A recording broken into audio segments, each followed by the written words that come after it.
ذبح کر کے اور اس کا گوشت بنا کے سالن پکنے کے لیے رکھ دیا، وہ جو تھوڑا سا آٹا تھا اس کو گوندھ کے وہ رکھ دیا۔ اب ذرا توجہ کیجئے گا، آئے اپنی بیوی کو کہا کہ میں نے اس طرح آقا علیہ السلام کی حالت دیکھی ہے، مجھ سے دیکھا نہیں گیا کہ آقا علیہ السلام کو اس قدر شدت کی بھوک ہے کہ 3 پتھر آپ نے اپنے شکم مبارک پر باندھ لیے ہیں، تو میں یہ چاہتا ہوں کہ یہ 2-4 صحابہ آ جائیں اور بس کھا لیں۔ اچھا، انہوں نے کہا ٹھیک ہے جیسے آپ کہیں، شکوہ نہیں کیا کہ اپنے گھر بھی تو یہی بکری سی تسی وہ بھی ہن کھوان لگے ہو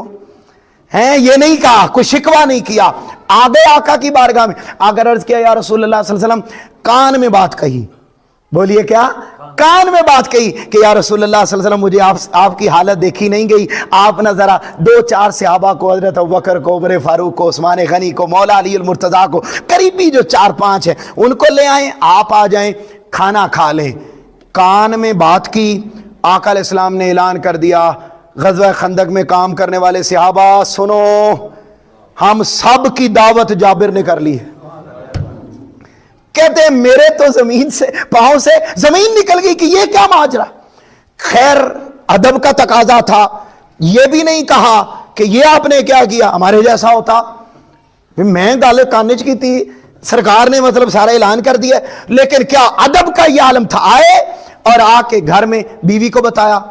خاتون کو کہا کہ میں نے تو یوں کان میں بات کی تھی، آقا